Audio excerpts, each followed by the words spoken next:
Here's the sinew-back juniper bow one day after sinewing.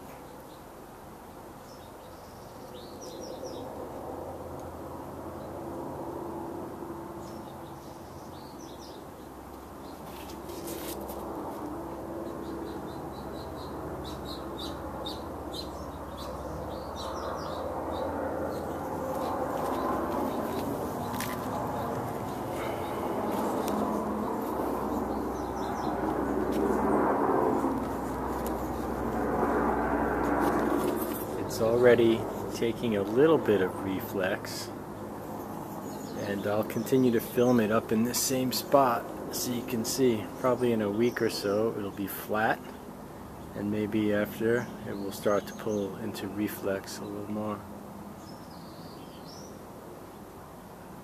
We shall see. Okay, it's the second day after sinew backing, and the bow is drying nice, and now it's getting flat to the table. It should go into a little bit of reflex, but I don't really care so much about all that.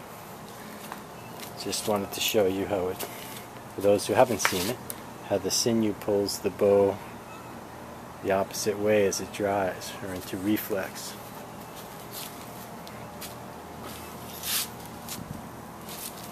Sinew's drying quite nicely. I think I got pretty decent coverage, and I'm probably just going to leave it. I basically put on 2 courses of sinew. Started with one down the center on each limb, filled in the blanks on the sides, and then I went back down and put another layer down the center of the bow.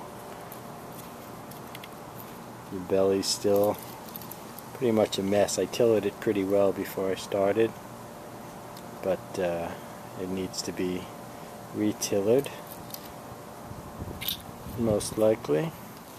And here is the new sinew-backed juniper bow, along with another slightly shorter juniper bow, sinew-backed juniper bow. Same basic style. Tips are a little bit flipped, just a little bit. After shooting, the new one will probably look like this one. You see how the tips kind of settle out a little bit. And that little guy is one of my favorite bows to shoot. Short draw, maybe like 24 inches, but it's probably like 65, maybe 70 pounds at 24 inches, and it shoots like a little rocket. And with my crazy shooting style, I'm pretty accurate with it. Hey folks, Tom Mills back. This has been almost a week. It's Friday. I sinew back this last Saturday, and it's already pretty much dry. I'm going to let it cure for another week maybe before I start to bend it. But what I'm going to do now is sand the back and then put a nice new layer of high glue over the top to smooth that all out. I'm going to clean up the tips and get rid of all this stuff. I'm going to do a lot of work without actually bending the bow just yet. It's taken quite a bit of reflex, which I really don't care about all that much. I'm not looking for a highly reflex bow. I'm not looking for a tremendous performing bow out of this. Just a cool looking little sinew back bow. So I'll put it on the flat surface so you can see how far it's come since the last time. I'm going to lower the camera down a little, get a little closer. So you can see in the earlier videos it was pretty much up above the table in the middle. Now it's gone the opposite way. It's starting to lift off, like on that side, on this side. The limbs have actually equaled out a little bit.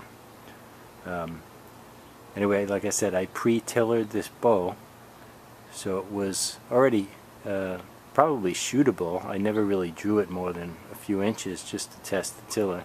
And once this is all dry and we get it strung up, we'll have to re-tiller it anyway. We'll get it all set to go shooting. So more to follow. This is just a brief update.